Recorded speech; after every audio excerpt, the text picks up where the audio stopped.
Hola, profe, ¿cómo le fue? Pues Chisme. bien, pues sí, tiene razón de comunicarles. Fíjense que estuve en sesión con el comité de titulación porque vamos a promover la modalidad de titulación por experiencia profesional. Y yo creo que es muy adecuada porque todos ustedes están ahorita laborando y yo creo que si su trabajo que están realizando tiene cierta relevancia o importancia, que estén a un nivel de responsabilidad necesario, pueden utilizar esa experiencia para titularse. Y entonces la modalidad está ya establecida en la universidad desde hace rato, pero hacía falta que la licenciatura eh, la retomara y normara de tal forma que todos conozcan qué requisitos, qué procedimiento se debe de complementar para que la puedan elegir. Ustedes están próximos a egresar y saben que disponen de un año egresando para que inicien su trámite de titulación si así lo desean, porque se les da un año para que terminen servicio social, prácticas profesionales. Si alguien dice, bueno, un año es muy rápido, yo quiero esperar 2, pues bueno, lo puede iniciar en 2, pero que sepa que ese tiempo que tarde en iniciar su proceso y quiere elegir experiencia profesional, deberá de ser demostrable que tiene el conocimiento y la aplicación práctica que demuestran su experiencia.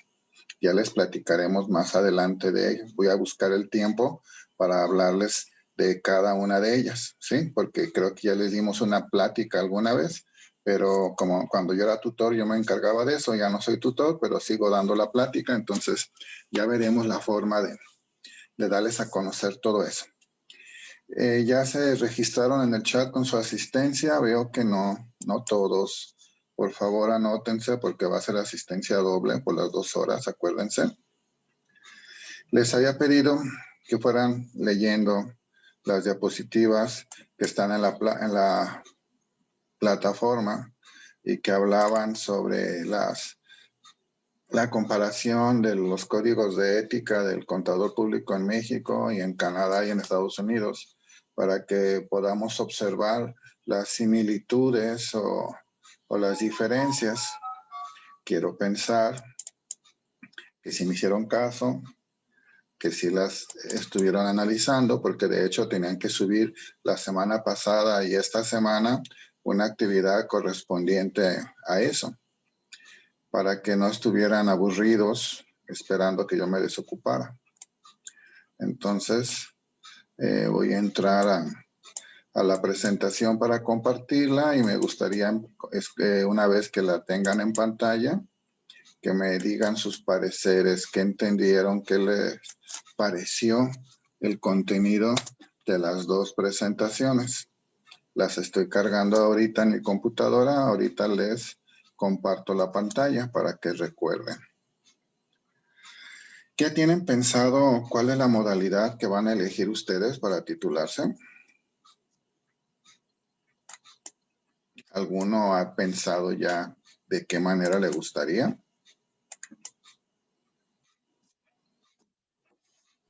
Profe, por excelencia académica es 95, ¿verdad? Para Es arriba. 95 para arriba y sin ningún extraordinario. Si tú en toda la carrera pasaste en ordinario, no tienes ningún extraordinario, entonces eres candidato a ese tipo de titulación. Siempre y cuando tu 95 sea 95.0 hacia arriba y no 94.99 que se redondea a 95, no, o 94.70 y que se redondea a 95, no. Tiene que ser 95.0 hacia arriba.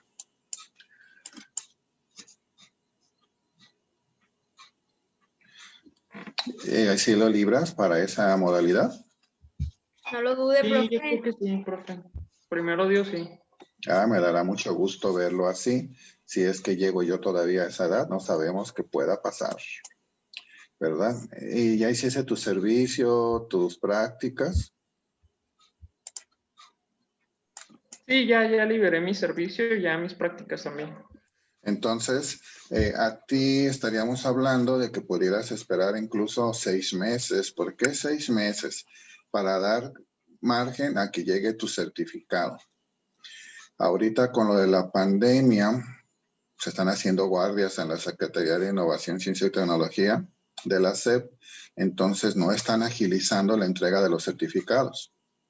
Pero la universidad se encargaría de hacer presión para que ustedes recibieran lo más pronto posible ese certificado, porque es un requisito en cualquier modalidad que lo tengamos. Entonces, te aplicaría el esperarte 6 meses para que iniciaras tu trámite de titulación. Ok, Profe, dígame. y si yo quiero hacer como mi trámite, o sea, si yo voy a México y hago mi trámite del certificado, ¿se puede? ¿O nada más del título? No, más bien contigo sería el título nada más, porque el certificado a lo mejor te meterías en muchos problemas por lo que es la burocracia de ahí de la secretaría. No tengo conocimiento, a lo mejor sí hay, pero yo no tengo conocimiento de algún alumno que haya ido a tramitar su certificado. Sé que han ido a tramitar su título. Y si, por ejemplo, la secretaría burocráticamente a la universidad se lo entrega en 3 meses, en 6 meses, al alumno se lo puede entregar en 3 días, en 6 días, si va directamente a tramitarlo, ¿sí? Porque no es en paquete, pero de certificado no tengo conocimiento de que lo haya hecho alguien antes. No he sabido. Sí, sería cuestión de investigar. Ok. ¿Alguien más? Ajá. ¿Alguna Oigan, ¿y duda? cuándo salimos de vacaciones? Yo, ¿cuándo Ustedes, salimos de ¿sabes? vacaciones? Déjame decirte, voy por mi tumbaburros. Semestral. El 20 de diciembre nos vamos a celebrar la Navidad. Aquí dice, inicio vacaciones 20 de diciembre, fin de vacaciones 3 de enero. Pero hay que recordar que de pronto nos mandan decir, nos presentamos hasta el día 7. Ya han visto años pasados. No sabemos si ahora nos digan que eso o no, pero en el documento que es el listado de actividades de gestión académica que les debieron haber entregado a todos los concejales, viene establecida esa fecha. Ustedes se No, van de pero salir vacaciones. así final. O sea, salir final. Cuando terminas tu semestre, el 23 de enero. Y a partir del 25 son tus exámenes totalizadores, pero el semestre termina el 23 de enero. Y tú sabes que si presentas a la siguiente semana tus exámenes, dime. Ajá. Entonces, en febrero ya no vamos a la escuela. No, ya no, a menos que tengas algún extraordinario. Ok. Por ejemplo, esta materia no tiene extraordinario. Y yo creo que no sería conveniente que ustedes se quedaran retenidos un semestre porque se fueron a repetir por calificación o por falta.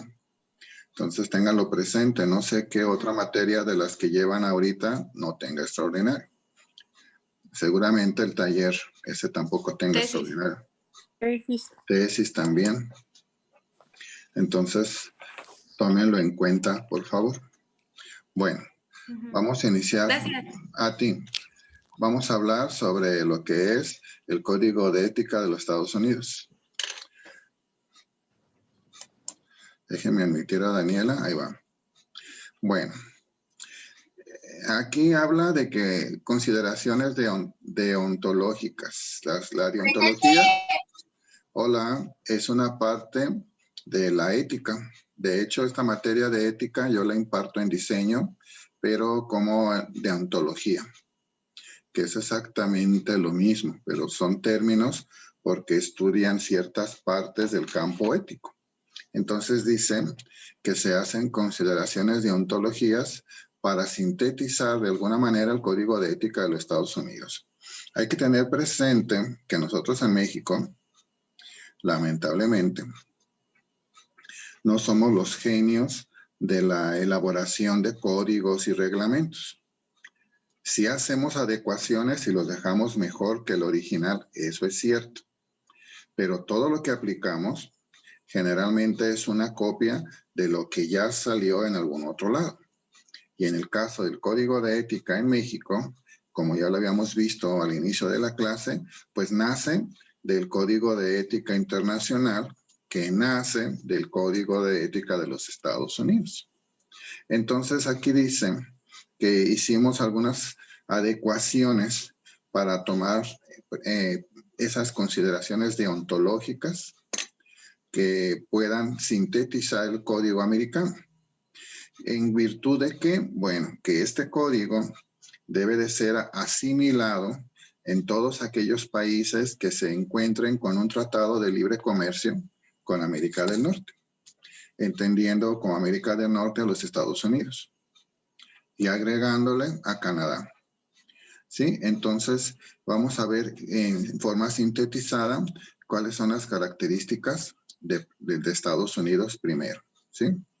Entonces, ellos denominan que es un código de conducta profesional y que es presentado por el Instituto Americano de Contadores Públicos Certificados. Y lo presentan dividido en dos partes. La primera, que son los principios éticos, y la segunda, las reglas de aplicación. Dice que los principios que plantea el Código de Conducta del Instituto Americano hacen referencia al reconocimiento por la profesión, de sus responsabilidades que tiene hacia el público, entendiendo que es el que va a recibir los servicios del contador, hacia sus clientes y sus colegas, y que se busca, sobre todo, al igual que el que nosotros manejamos, el cumplimiento de una conducta honorable. Pero aquí enfatiza que a una costa del sacrificio de la ventaja personal. Quiere decir que vas a dejar de lado el ego, la posición económica, si es necesario que con tal de tener una conducta intachable, sacrifiques el beneficio económico. Dice también que, por otro lado, se menciona que un miembro del Colegio de Contadores Públicos americano, Colegio de Contadores Públicos del país que tenga tratado de libre comercio con Estados Unidos, pues deberá de mantener cierta objetividad. O sea, ¿a qué se refiere? A una independencia mental, ser libre de conflictos de interés para que pueda desempeñar sus responsabilidades de una manera profesional. Dice que en el ejercicio de su profesión debe ser totalmente independiente de hecho y de apariencia, mientras realice auditoría y otros servicios de dictaminación. Aquí estamos relacionándolo inicialmente contra la primera actividad que se supone que debería de ser la principal del contador público, la auditoría. Por lo tanto, el miembro debe de observar normas técnicas y éticas. Técnicas, ¿por qué? Porque serían las que regulan el actuar profesional para auditoría, para impuestos, para finanzas, para la rama de la profesión que él elija. Y otros servicios de dictaminación. Y entonces, en este caso, estaríamos hablando de la aplicación de las normas internacionales de auditoría, ¿sí? Y por lo tanto deberá de observar y cumplir para que pueda continuar en la mejora de la competencia y la calidad de sus servicios.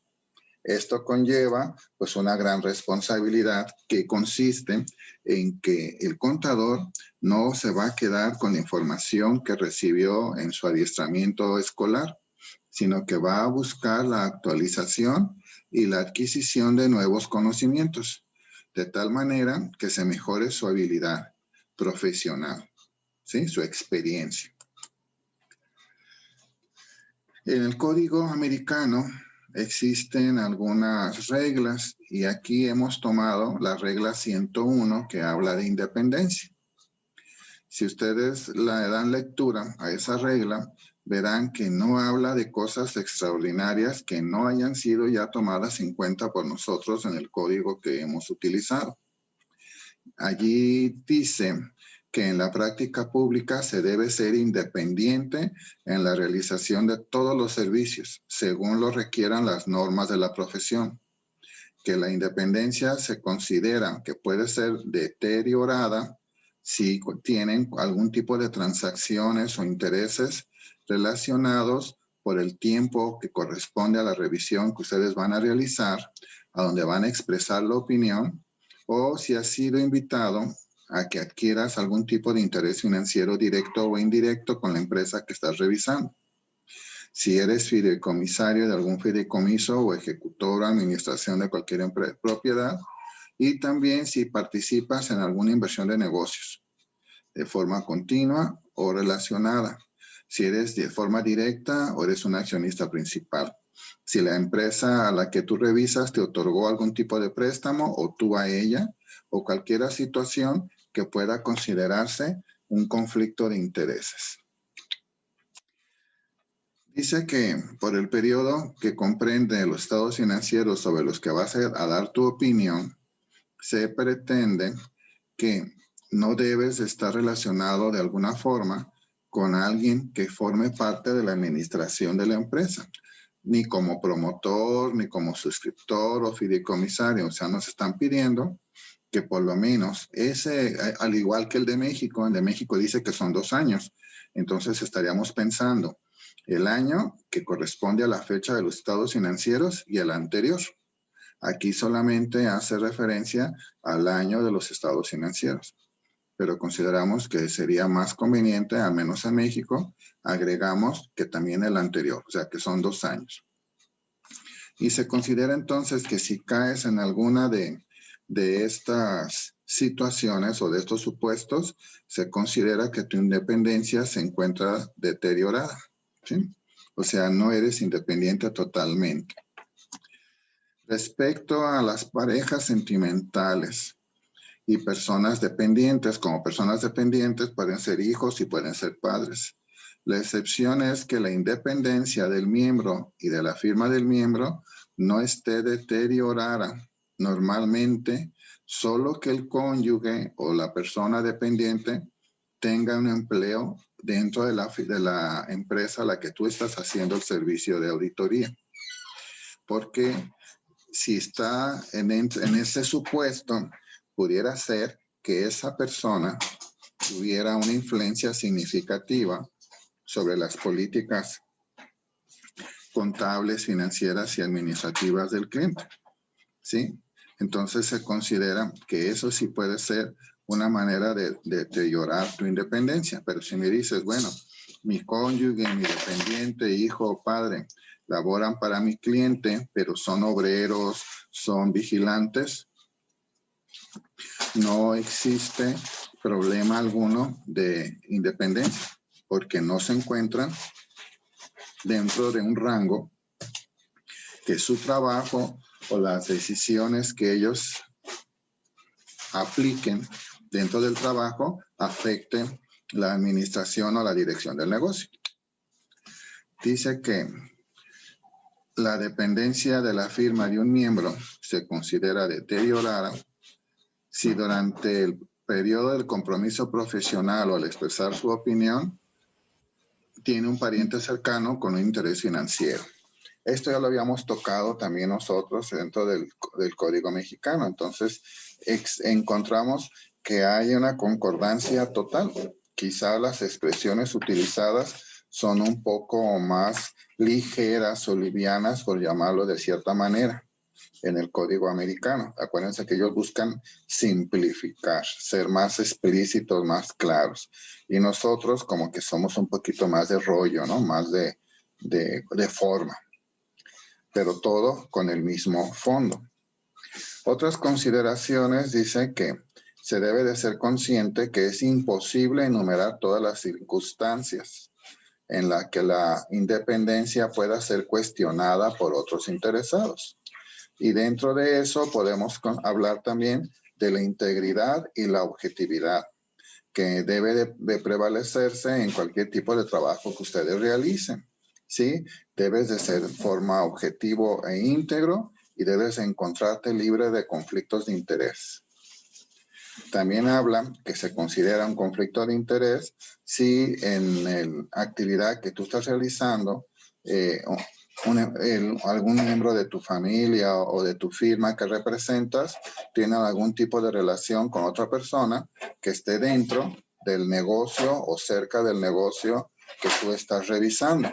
Si es un cliente, si es un proveedor, si es un administrativo, etcétera, porque eso puede ocasionar un conflicto de interés. No sabemos cuál sea tu resolución, el tipo de opinión que vayas a presentar, pero sí puede afectar a otros. La regla 201 habla de las normas generales y dice que se debe de cumplir con cualquier interpretación de cuerpos designados por el concilio. Concilio, por el consejo, el colegio, la asociación que regule la práctica profesional de tu carrera. Y una de las reglas habla de la competencia profesional. ¿A qué se refiere? A que debes de tener cierto conocimiento, cierta experiencia y la debes de demostrar con el cuidado en que aplicas tu conocimiento en la realización del trabajo de revisión de tu cliente. ¿Sí? Nosotros lo manejamos como cuidado y diligencia profesional. ¿Sí recuerdan ese término? Lo tenemos como dentro de las normas de auditoría generalmente aceptadas. Y esto era parte de las normas personales y de ejecución del trabajo. Entonces, es lo mismo, nada más que estamos considerándolo que nosotros nos encontramos avalados porque tuvimos cierto grado de estudio, cierto tiempo de experiencia donde estamos aplicando el conocimiento. Y eso es lo que nos hace competentes profesionalmente. La regla 203 habla de los principios de contabilidad. Acuérdense que nosotros todavía manejamos principios. ¿En dónde están contenidos? ¿Se acuerdan en dónde están los principios de contabilidad? Dentro de las normas de información financiera. En la NIA 1A. ¿Y cómo lo llamamos a esa sección de la NIA? Lo denominamos postulados básicos, ¿se acuerdan? Ahí están incorporados los principios de contabilidad. Entonces, los principios son exactamente los mismos, ¿sí? ¿Habrá alguna ligera variación? Sí, porque acuérdense que todo depende de la situación política, geográfica, económica que tenga el país donde se aplique y que tendrá que hacer adecuaciones a los principios de acuerdo a las limitaciones existentes dentro de ese país. La regla 301 habla de la información confidencial, que nosotros lo manejamos como secreto profesional y sabemos que no debemos de promulgar ningún tipo de información que no estemos autorizados para hacerlo y que tenemos que tener cierto grado de confidencialidad. Por eso le llamamos secreto profesional. La información que tenemos en conocimiento o en nuestro poder es muy delicada y solamente es de interés para el cliente que nos la está compartiendo. De ahí en más, no le interesa a nadie más. Si una autoridad nos llegara a requerir, quizás por el mandato de ley, tendríamos que compartirla, pero sería la única excepción a la regla. En el caso del 302 habla de honorarios contingentes y dice que no se debe realizar un honorario contingente por algún servicio profesional o recibir un honorario similar de un cliente para quien el miembro o la firma del miembro realice una auditoría y revisión de estados financieros. ¿A qué implica esto? Pues que tendríamos un conflicto de interés y seguramente el monto del honorario pondría en entredicho la credibilidad de la opinión que vamos a exteriorizar, porque si resulta que es más alto que el honorario pactado con el cliente, pudiera pensarse que como el otro paga más alto, puede llegar a convencer y se modifique el tipo de opinión que yo pienso presentar como resultado de mi trabajo. Entonces tenemos que evitar esa práctica. En la regla 501 habla de actos desacreditables. Y eso también ya lo habíamos platicado, porque decíamos que no podemos, como dentro de las amenazas a las que pudiéramos estar presentándonos, según el Código Mexicano, ¿se acuerdan que teníamos por intimidación o por amenaza por familiaridad con el cliente, etcétera? Y eso nos puede llevar a actos desacreditables, ¿sí? Si yo quiero obtener cierto beneficio por el tipo de información que tengo en mis manos, pues yo puedo realizar un canje de información, vender la información, hacer a un lado mi secreto profesional o ceder en beneficio de otro de mis clientes, perjudicando a otro, ¿sí? Eso se considera un acto desacreditable y ya lo habíamos considerado nosotros al inicio del semestre en el Código de Ética. También dice en la regla 501, la sección 2, que no se debe de hacer discriminación en las prácticas de contratación. O sea, como son americanos, allí la discriminación ellos la basan en raza, color, religión, sexo o edad o nacionalidad. Pero nosotros en México también hacemos eso. Aunque decimos que no, somos más racistas los mexicanos que el americano, ¿sí? Entonces, no recuerdo yo un apartado del código, lo recuerdo dentro del código del administrador, pero no del código del contador que diga que no se haga algún tipo de acto discriminatorio. Posiblemente en la adecuación, en esta última adecuación ya se haya incorporado, porque acuérdense que estamos en un proceso globalizado y debemos de igualar leyes y reglamentos. Entonces posiblemente ya venga estipulado, aunque en este momento yo no lo recuerdo. En la 501, en el punto 3, dice que sobre la incapacidad para cumplir normas y procedimientos. Ya lo habíamos dicho en el Código Mexicano, que es posible que no te dejen ejercer totalmente los principios éticos de tu profesión porque algún reglamento, alguna ley te lo impida, pero que es válido que sigas aplicando aquellos que la ley no te lo impide. Entonces aquí también habla de lo mismo, dice que debes de considerar si eres capaz de cumplir normas o procedimientos. De no ser posible, porque existiese alguna tipo de situación que te lo impida, pues que hay que hacer referencia específico de cuál es esa razón por la que no puedes hacer frente al cumplimiento. En la 501, en el renglón, en el punto 4, habla de la negligencia en la preparación de estados financieros o registros.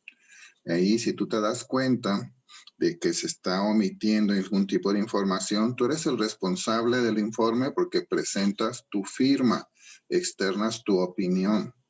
La preparación de los estados financieros es de la administración, pero si tú observas que están incurriéndose en algún tipo de negligencia y te quedas callado, tu responsabilidad ya no se queda solamente en tu opinión, sino que ya se comparte con la preparación, porque aún a sabiendas de la situación te quedas callado.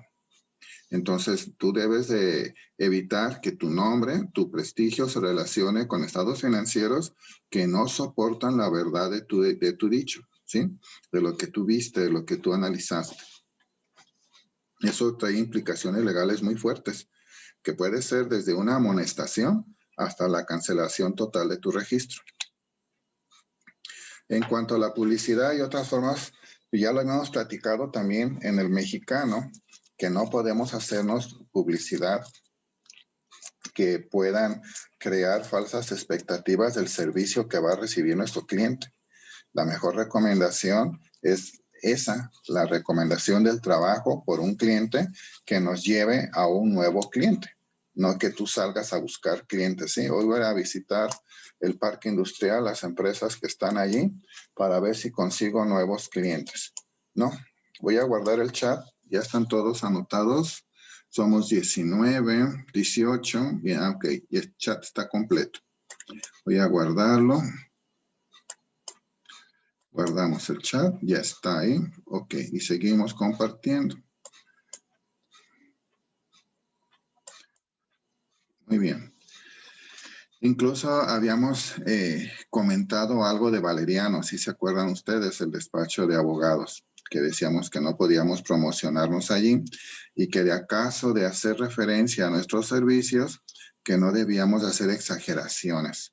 El mejor servicio de auditoría o en cada 3 auditorías gratis la 4, cosas así no están permitidas, ¿sí? Entonces, tenemos que permitir que sea nuestro trabajo, nuestra calidad, la que recomiende para que nosotros tengamos un nuevo cliente. De tal manera, evitamos que se provoque algún tipo de engaño o de malentendido, porque nada más vamos a afectar nuestra imagen profesional. Bien, ¿alguna pregunta hasta aquí? No, Ok. profe. Dice, honorarios para referencia. Dice que, este ya lo habíamos tocado en el mexicano, que si tú consigues un beneficio para uno de tus clientes, recibas a cambio algún beneficio, algún honorario, ¿sí? Oye, conseguí que no pagaras impuestos. Ah, ahí te va una compensación. El 10% de lo que ya no pagué de impuestos te lo voy a pagar a ti. O, oye, te conseguí que te dieran cierta,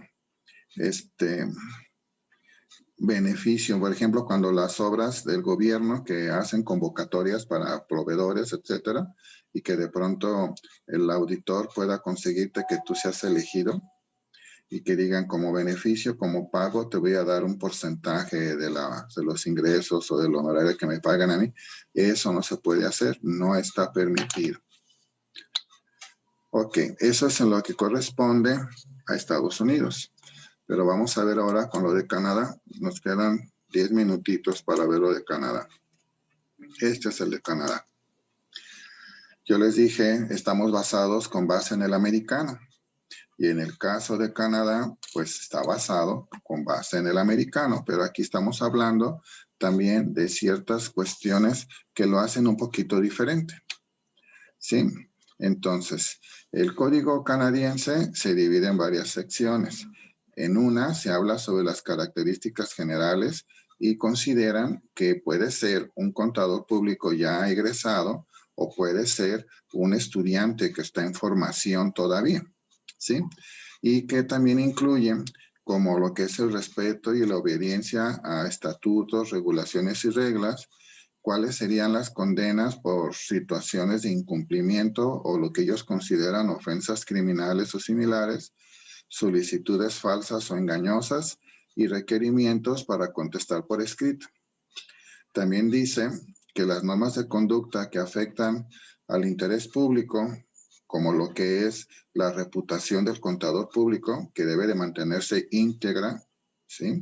Debe de tener competencia profesional, o sea, seas egresado de una licenciatura, de una carrera, de una universidad, seas objetivo, conozcas los compromisos de auditoría, o sea, tu responsabilidad sobre la emisión de tu opinión, la aplicación de las normas y procedimientos de auditoría y las revelaciones que tienes que realizar como resultado de tu revelación a través de las notas a los estados financieros.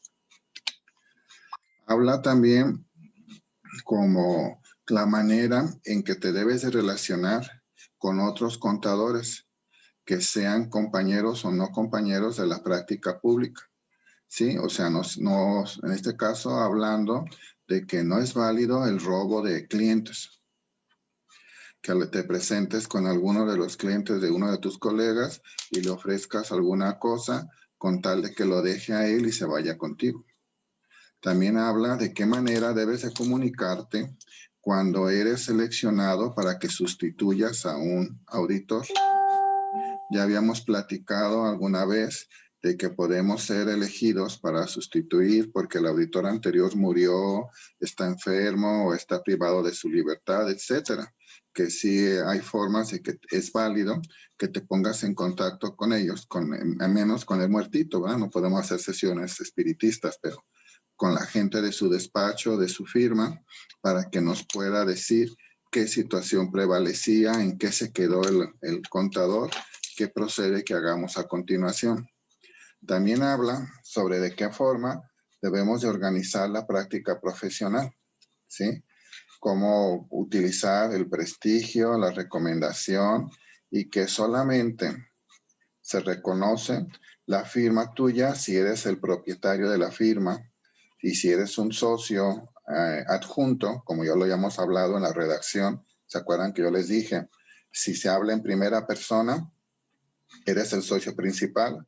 Si se habla en plural, eres un socio adjunto. Entonces, es la manera que en México tenemos de identificación.